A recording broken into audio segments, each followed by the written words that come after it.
Salam. Gəlin bu günləri müasir xəritənin üzərində 17-ci yüzilin ikinci yarısı, 18-ci yüzilin birinci rübündə Çar Rusiyasının xarici siyasətini öyrənək. Xarici siyasətdən danışmazdan öncə ilk öncə qısaca onun daxili siyasətində, sosial-iqtisadi siyasətdən danışaq. Demək, 17-ci yüzilin ikinci yarısında Rusiyada kapitalist münasibətləri inkişaf etməkdə idi. Bu nə deməkdir? Manufakturalar yaranırdı, burjua, yəni münasibətlər formalaşırdı. Muzlu fəhlə və burjuaziyanın olduğu bir necə deyim, kapitalizm quruluşu və xaricilər tərəfindən Rusiyanın ərazisində manufakturalar inşa olunurdu və buna yanaşı yerli tacirlər də, bayarlar da, yəni yüksək zümrələr də burada manufakturalar açırdılar. Hərbi manufaktura vardı ki, silah-sursat istehsal edirdi dövlət sifarişinə.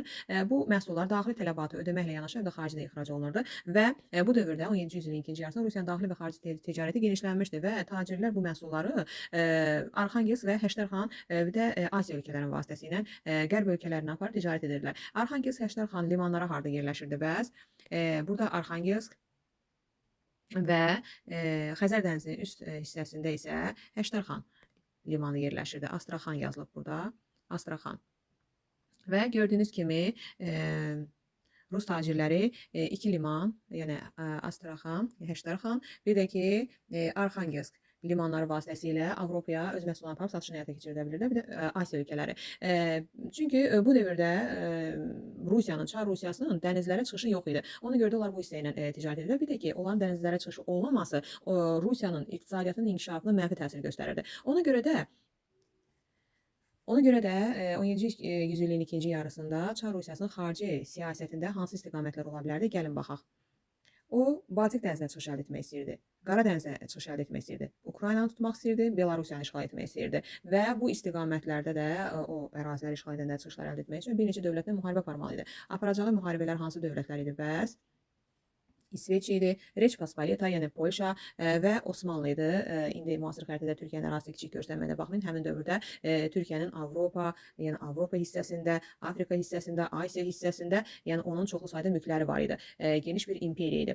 Və qeyd edim ki, Çar Rusiyası ilk müharibəsini Reç Pasparita ilə başlayıb 1654-1667-ci ildə və burada Reç Pasparita məğlub olur. Aralarında 1667-ci il sülh müqaviləsi imzalanır. Bu sülh müqaviləsinə görə Dneprın sol sahili Kiyevdə daxil olmaqla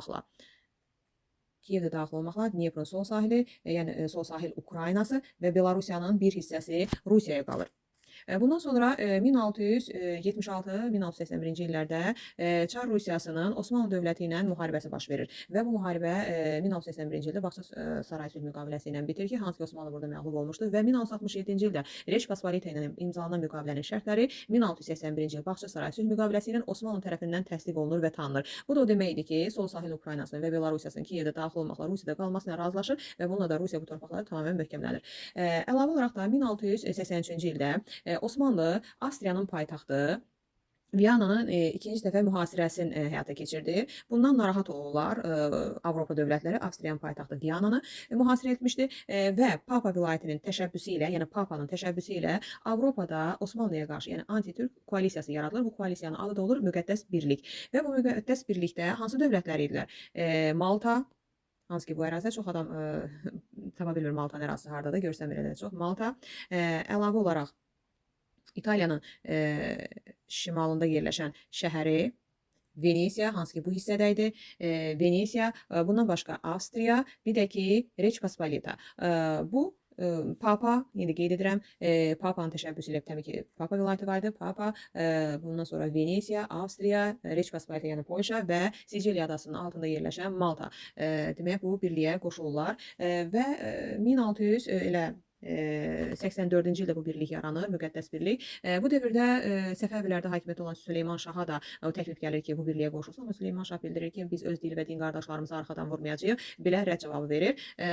Bundan başqa Polşa dayanmır. Reç Pasparita təbii ki, istəyir ki, həmin o Müqəddəs Birliyin arealını genişləndirsin, Osmanlıya qarşı daha çox dövlətləri cəlb etsin.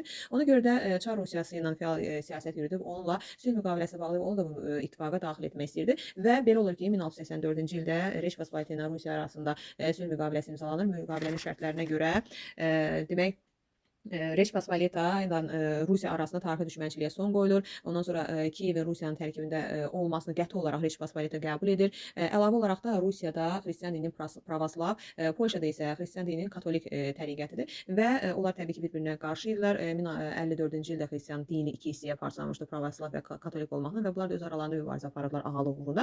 Amma Polşa burada necə deyim pravoslavlara dini azadlığını təminatı verir və onların müdafiəsi hüququnun Rusiyada olduğunu qəbul edir. Bununla da necə Reçpospolita ilə Rusiya arasında münasibətlər nizamlanır və Rusiyada 1684-cü ildə yaradılmış müqəddəs birliyə 1686-cı ildə beləliklə daxil olmuş olur. Və qeyd edim ki, 1682-1725-ci illərdə Çar Rusiyasında 1-ci Pyotr hakimiyyətə gəlmişdi. O ilk öncə gələndə qardaşı ilə birlikdə hakimiyyətə çıxmışlar. Yəni 1696-cı ilə qədər Rusiyanı iki çar idarə edirdi. Pyotr və onun qardaşı və 1696-cı ildə onun qardaşı vəfat etdikdən sonra o tək başına çar olur və o Osmanlıya qarşı 1695-96-cı illərdə müharibə aparır və onun əlindən Azov qalasını alır. Azov qalası da bu hissədə yerləşirdi. Azov qalasını alır, amma necə o yenə də tam istəyinə nail ola bilmir. Çünki o Qaradənizə hərbi donanma çıxarda bilmirdi. Türkiyə yenə də Qaradənizə tək başına necə hərbi donanma saxlamağı var idi, saxlamaq hüququ var idi. Yəni başqa dövlətlər orada donanma saxlaya bilmirdi. Və bunu görən Pyotr 1697-99-cu illərdə Avropaya böyük elçilik göndərir, özü elçinin tərkibində gedir. Onun Avropaya getməkdə iki məqsədi var idi. Bir, Avropanın elmi texniki nailiyyətlərindən yaxından tanış olmaq, ikincisi Osmanlıya qarşı bir ittifaq yaratmaq. Və o Avropaya gedəndə demək Avropanın qayda qanunlarını öyrənir, artilleriya işini öyrənir, gəmi düzəltməni öyrənir. Hətta məlumatlar da var ki, o şəxsən özü gəmi düzəltmədə necə bir fəhlə kimi hətta çalışıbdı. Və orada Avropada necə deyim, Osmanlıya qarşı bir ittifaq yarada bilməsə də İsveçə qarşı ittifaq qura bilir və bu ittifaqa hansı dövlətlər daxil idi? Gəlin baxaq. Demək, Polşa, Reçpospolita, Danimarka, bir də Almaniyanın ərazisində indiki Almaniyanın tarixi vilayəti hesab olunur Saksoniya krallığı bu ərazidə yerləşirdi. Bunların birliyində necə deyim, Şimal İttifaqı yaradır 1699-cu ildə və bu ittifaqı yaradandan sonra 1700 və 1721-ci illərdə Rusiya və yəni müttəfiqləri Şimal İttifaqı ilə İsveç arasında müharibə başlayır, Şimal müharibəsi başlayır. İlk əvvəllər müttəfiqlərin necə hərbi ekspansiyası belə deyək, uğur qazanmır və Pyotr istər-istəməz elmi texniki cəhətdən geridə qalmışdı, siyasi, idarə etmə, hərbi. Ona görə də o dərhal bir islahatlara keçirdir. Bu sahələrdə müəyyən islahatlar həyata keçirdir və o tezliklə öz bəhrəsini verməyə başlayır və 1709-cu ildə döyüşü, müharibənin taleyini həll edəcək Poltava döyüşü baş verir ki, dönüş nöqtəsi olur və bu müharibənin gedişində o Azov qalasını ki, hansı ki 17-ci yüzilliyin sonunda 1695-ci, 96-cı ildə Türkiyədən almışdı. İsveç kralı 2-ci Charles demək ki, müharibə vaxtı qaçır, Osmanlı ərazisinə daxil olur, hansı ki qeyd edeyim. Burada bu hissədə Pruta gəlir və orada necə 1-ci Pyotr da onu təqib edir, bəhanə ilə Osmanlı ərazisinə daxil olur və gəlir orada Prutda mühasirəyə düşür. 1711-ci ildə 3-cü Səlimdə necə deyim, Pyotrun o mühasirədə olduğunu bilmir və Pyotr da çalışır ki, sülh bağlayıb o mühasirədən çıxsın. Beləliklə razılaşırlar ki, 1696-cı ildə necə deyim, bağlamış müqaviləyə Azov qalasını ki, Rusiya almışdı, Azov qalasını qaytarsın və 2-ci Charles'ın İsveç kralının rahat şəkildə öz ölkəsinə getməsi şərti ilə Prut sazişi bağlanır. Beləliklə Pyotr bu mühasirədən çıxır. Ondan sonra da fəal hərbi əməliyyatlar aparır və bu müharibənin gedişatında Çar Pyotr necə deyim, Neva çayı sahilində Sankt-Peterburq şəhərini saldırır. Bu arada qeyd edim ki, Burq almanlarda şəhər deməkdir. Amma 1-ci Dünya müharibəsi dövründə hansı ki Almaniya ilə Rusiya müharibə aparan zaman o Burq sözünü Qradla dəyişir ki, hansı ki Rusiyada da Qrad şəhər mənasını verir. Peterburq olur Petrograd. Və qeyd edim ki, 1721-ci ildə Nişta sülhü imzalanır İsveçlə. Bu arada o Finlandiyanı tutmuşdu müharibə vaxtında. Hansı ki Finlandiyanı İsveçi məğlub edib Finlandiyanı tutmuşdu. Və Nişta sülh müqaviləsinə görə Rusiya qalib olur və onun Baltik dənizinə çıxışı olur və Pyotr Rusiya tarixində ilk dəfə hərbi donanmasını o Baltik dənizində yaradır. Rusiyanın ilk hərbi donanması Baltik dənizində və qeyd etdiyim, oxla qeyd etdiyim yerdə yaradılır 1-ci Pyotr tərəfindən. İndi gəlin baxaq. Rusiya qarşısına qoyduğu məqsədə nə qədər çatdı? Rusiya qarşısına nə məqsəd qoymuş? 17-ci yüzilliyin sonlarında.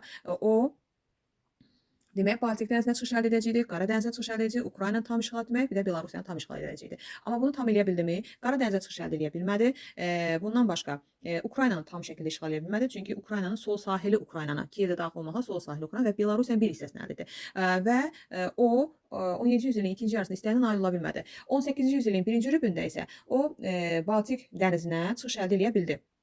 Baltik dənizinə çıxış əldə edə bildi və arzusunda olduğu hərbi donanmanı da yarada bildi Baltik dənizində. Bu qədər. Əgər bəyəndinizsə, əgər faydalı olsa, bəyənib paylaşmağı, rəy yazmağı unutmayın. Çox sağ olun, buyurun.